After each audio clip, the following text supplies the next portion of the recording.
The Chevrolet program starring Jack Benny with Frank Black and his orchestra.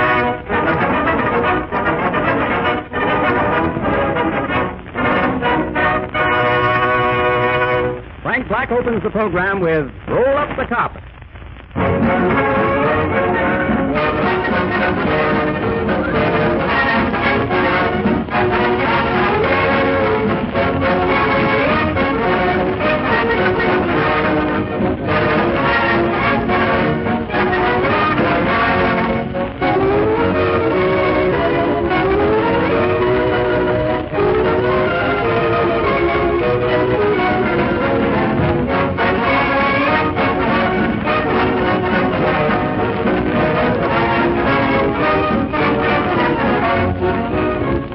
Last week, my friends, I directed your attention to that big, striking Chevrolet poster now on all the billboards. Every minute, someone buys a Chevrolet. Ladies and gentlemen, that statement is incorrect. Tonight, I take pleasure in informing you that since the Chevrolet poster was prepared, Chevrolet sales have shown such an increase that instead of every minute someone buys a Chevrolet, it should be every 40 seconds someone buys a Chevrolet. Now, that, mind you, is every 40 seconds, night and day. And here are the figures to back it up. During the month of May, Chevrolet dealers reported the sale of over 65,700 cars and trucks. That's 17,500 better than May 1932. 11,800 better than April of this year. Naturally, Chevrolet is grateful to the American public for making such a record possible. A record which exceeds by 1,000 cars a day the May production of any builder of automobiles. And everybody knows why. Chevrolet is the only car giving Fisher bodies, no draft ventilation, fine performance, proved dependability, and unexcelled economy at prices as low as $445 FOB Flint. That's why, today, more than ever before, Chevrolet is the world's largest builder of automobiles.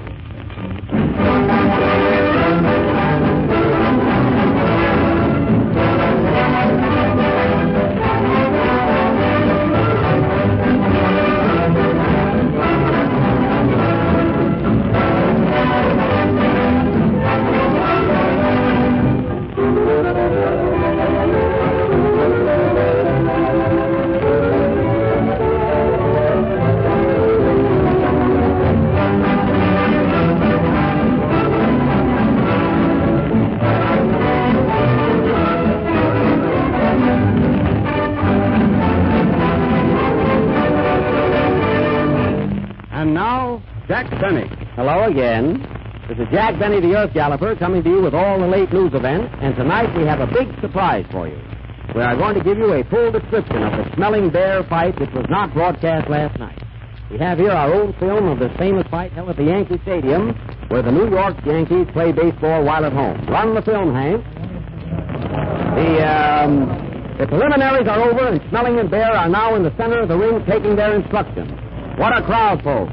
60,000 people and only 30 vacant seats. Primo Carnera walks in and the 30 seats are filled.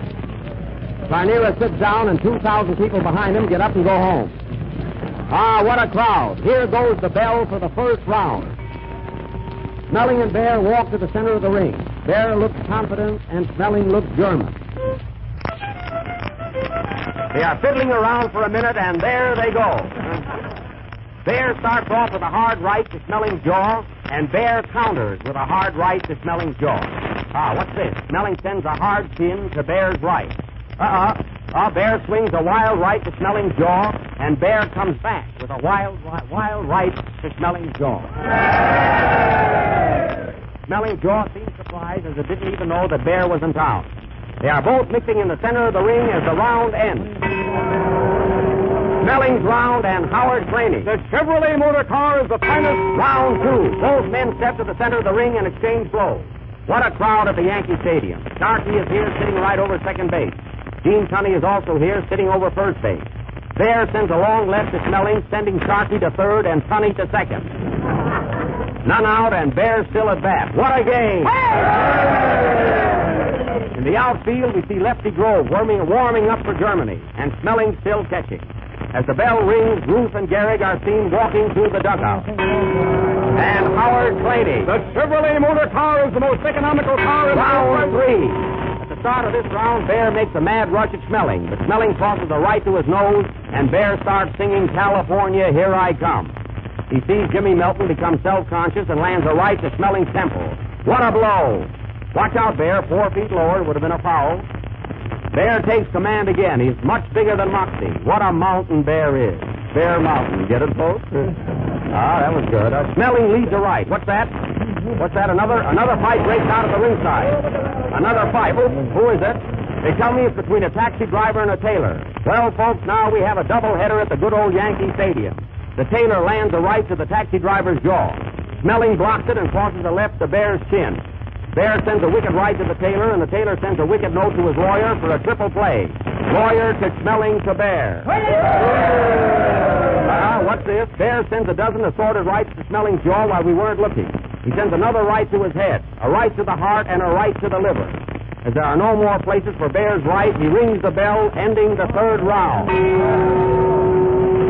Now, the next 6 rounds were nip and tuck. Bear nipped and Schmeling tucked. And as there was nothing outstanding in these 6 rounds, I'll tell you a story. Once upon a time, there were 3 little bears. Mama Bear, Papa Bear, and Maxie Bear. They all lived in the woods. So one day, Poppy Bear said to Maxie Bear, "Round 10. Bear opens this round with a right to Schmeling's ear and a left to the jaw. Schmeling counters with a nasty look. Bear resents this and starts fouling.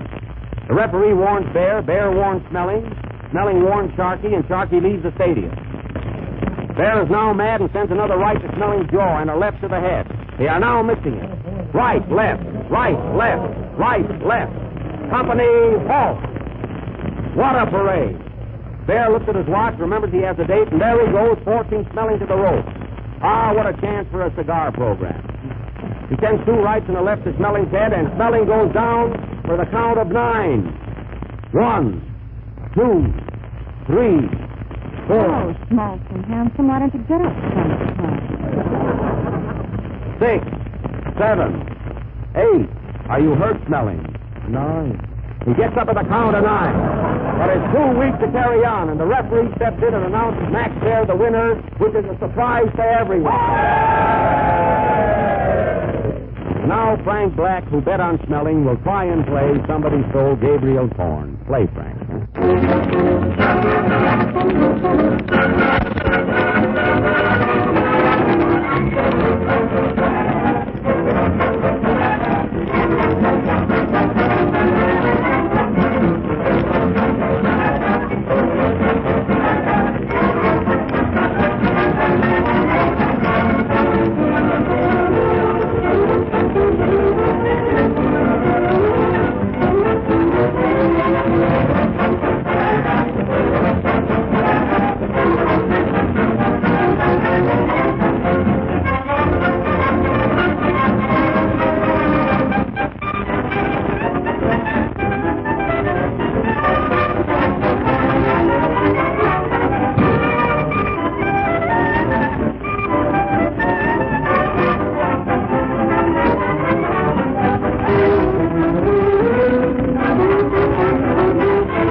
Of our misery, or mystery. Who killed Mr. X? The great penthouse mystery. Now, for the benefit of our new listeners, let me give you a brief synopsis of what happened. Mr. X was found dead in his penthouse. He was discovered hanging in midair from a chandelier, dangling from a long rope. Mary, did you find out where the rope came from? Yes, Jack, it's kind of garbled with shoelaces. Get it? Oh, well, disregard that, huh? Now dim your lights, folks. Get ready for thrills, romance, adventure, and the boogeyman.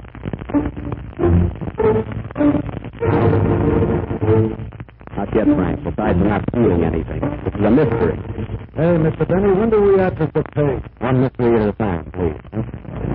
Remember, folks, last week we put the case in the hands of Sherlock Holmes. But nothing happened. And if we paid Sherlock in advance, we will have to give him another chance. And those of you who have given Chevrolet a chance to admit there is no mystery attached to it. That was Hawkshaw Cleaning, folks. Who was always on the trail of a plum. You'll have to pardon me while I put on my makeup now. I'm Sherlock Holmes, you know.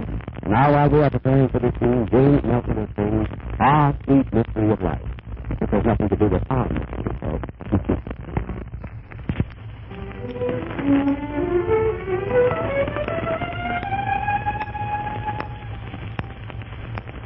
Ah, sweet mystery of life, at last I found thee. I know at last the secret of it all. All the longing, seeking, striving, waiting, yearning, the burning hope, the joy and idle tears that fall. For it is love and love alone the world is seeking. And it is love and love alone that can repay.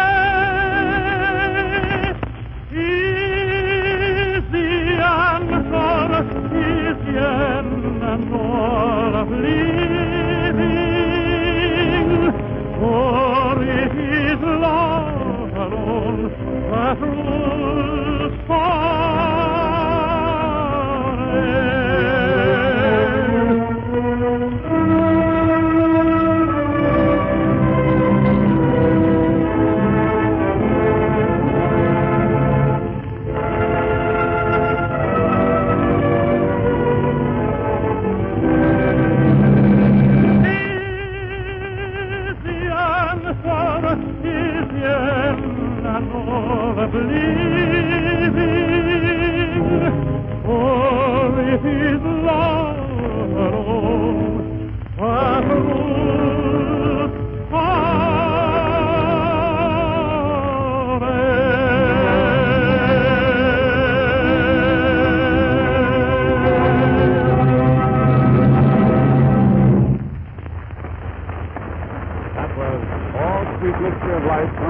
James Nelson.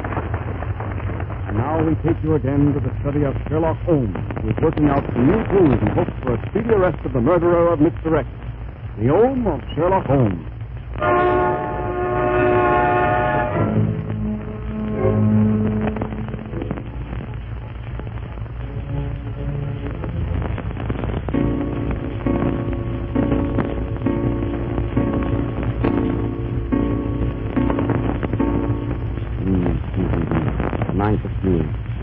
Still unsolved. What seems to be the trouble, Sherlock? I never saw you act like this before. Very mysterious case. Very mysterious, Watson. Very mysterious. Watson, I must think. Bring me my piano. The finance company took it away this morning. Then give me my violin. No use. No use, Watson. I will never learn shuffle off the buffalo. Then why don't you try Rochester or Albany? Albany, fine. How does it go? Albany. Why not take Albany? Watson, an idea just struck me. You couldn't loan me $10, could you? Sherlock, you're wonderful. How did you get it? I felt it. Was there anybody here to see me today? Yes, 3 fellows. What's their names? Sir Arthur, Cohen, and Doyle. Very good, Watson. You better let me get a laugh, or you won't be on the program next week. That's elementary, Sherlock. Hello. This is Holmes in Boston, Incorporated. You want to speak to Mr. Holmes? Wait, I'll connect you with the bathtub. I'm not taking a bath, Mary. Well, you should be. Here, it's for you. Who is it? Mr. X, he wants to know how you're doing with his case. Give me that phone. Mr. X? Yes, we'll find the man who murdered you. Just keep your shirt on. Yes, you'll get a report. What's the address? All right. Goodbye. Put down the address, Mary. Box 32, Evergreen Cemetery. See, he lives right next door to my great-grandfather. Mary, see who it is. Be on your toes, Watson. Who do you wish to see, sir? Mr. Holmes, I've got some news for you. Let him in. Well, young man, what can I do for you? I have a clue to the murder of Mr. X. You have a clue, eh? Who are you? I'm a stool pigeon. Oh, a stool pigeon, eh? Sit down. Mary, get him a stool. Here you are. Here you are, Mr. Pigeon. Mary, lock the door. Close the window and pull down the blind. Now tell me, who do you think killed Mr. X? Well, give me $5 and I'll tell all I know. For $5, eh? Mary, have you... Certainly not. Watson. No. How much do you want to sell all? $5. Here's 50 cents. Just give me a rough idea. Well, you're a new customer. I'll take it. Now, what's your clue to the murder of Mr. X? Well, I saw a fella flying over the penthouse less than a week ago. He looked very suspicious. He was flying over 200 miles an hour, and he didn't stop until he got to Oslo, Norway. Oslo, Norway. Yes, and when he turned around and saw me looking, he left quickly for Moscow. Yes. Go on. And as soon as I got to Moscow, he left for Siberia. And how did you keep up with him? Don't tell anybody. Watson, a Chevrolet. Mary, a Chevrolet. It was a Chevrolet, folks, the most dependable car in the low price field. Now, Mr. Pigeon, your face looks very familiar. What did you do before you became a stool pigeon? You... I thought so. Now, tell me one more thing. Did you get the name of this aviator? Yes. His name is Jimmy Mattern. Oh, Mattern, eh? Watson, put down that salami. Get me my airplane. There's no time to lose. We'll follow him to the ends of the world. But wait, Sherlock, how did you figure he could have killed Mr. X by flying over the penthouse? Well, I'll tell you, Watson. All those aviators carry sandwiches. Now, he may have had a three-decker sandwich and dropped it. And that would kill anybody. Sherlock, you're a bear. Watson, you're smelling. Get the airplane.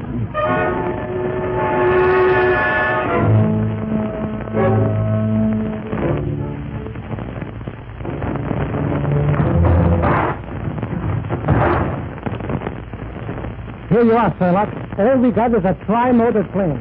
What's a tri-motor plane, Jack? Plane with 4 motors. Watson, spin the propeller.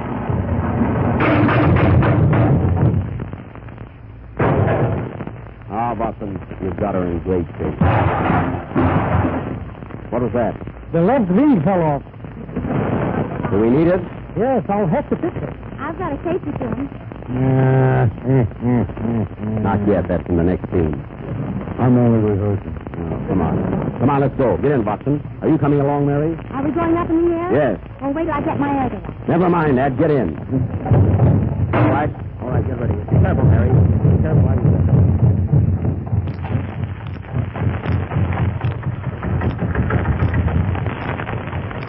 Happy landing! I doubt it!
Holmes and Watson are still on the trail of the murderer of Mr. X.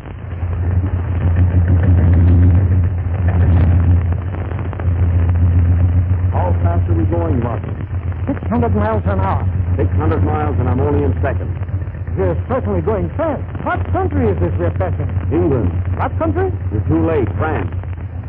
Look, Sherlock, somebody left a sack lying on the ground. Pack nothing. It's the Eiffel Tower. Sherlock, you're colossal. Hallelujah, you're a bum. Watson, I'm afraid we're running out of gas. Don't worry, I just put a quarter in the meter. Good work. Look, we're crossing the Russian border. So quick. Remember, this is a half-hour program. Look up. Look, there's another aeroplane. You're right, Sherlock. Maybe that's the man we want. Get closer.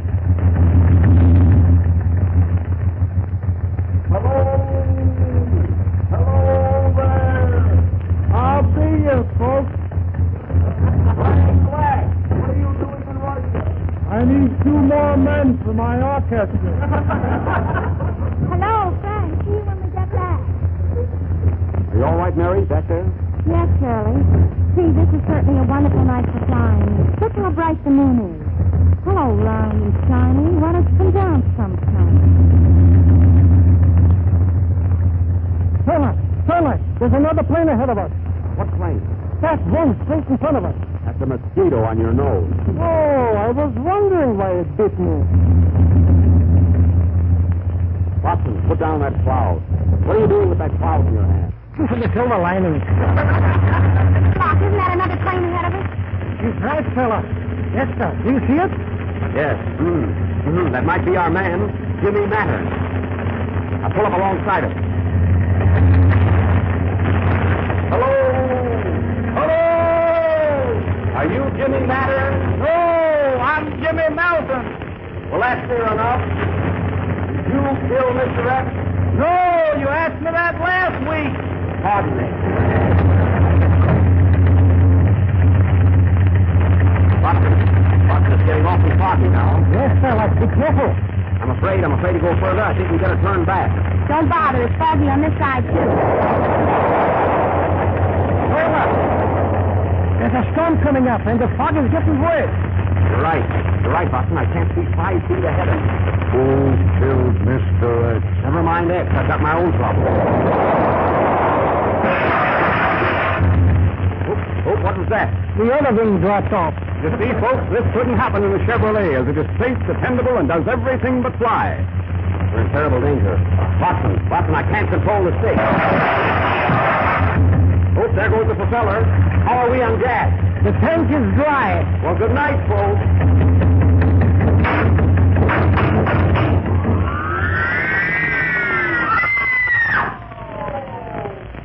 And next week, ladies and gentlemen, we will continue our mystery. Who killed Mr. X? And what happened to Holmes, Watson, and Mary? And smelling. Right, Watson. Play Frank.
Your mind.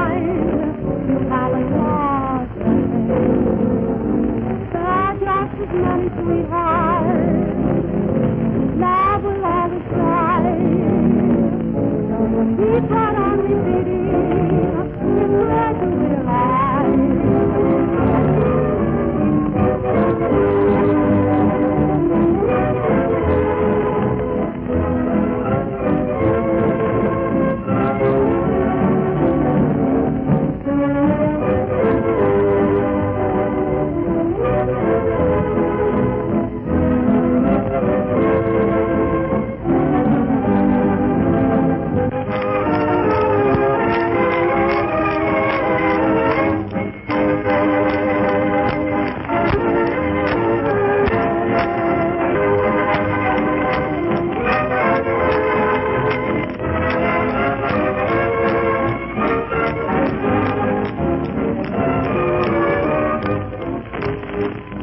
A century of progress exposition. Ladies and gentlemen, it's off to a grand and glorious start. Everybody's excited about it, talking about it, planning and figuring how and when to go. And nearly every person who's been to Chicago comes back with the same enthusiastic story. Chevrolet has stolen the whole show. That perfectly amazing World's Fair factory of Chevrolets, in which cars are built right before your eyes, is a fascinating sight. It's the highest of all the high spots in 3 miles and a half of thrills. Now, here's a tip, my friends, on how to get to the World's Fair the easiest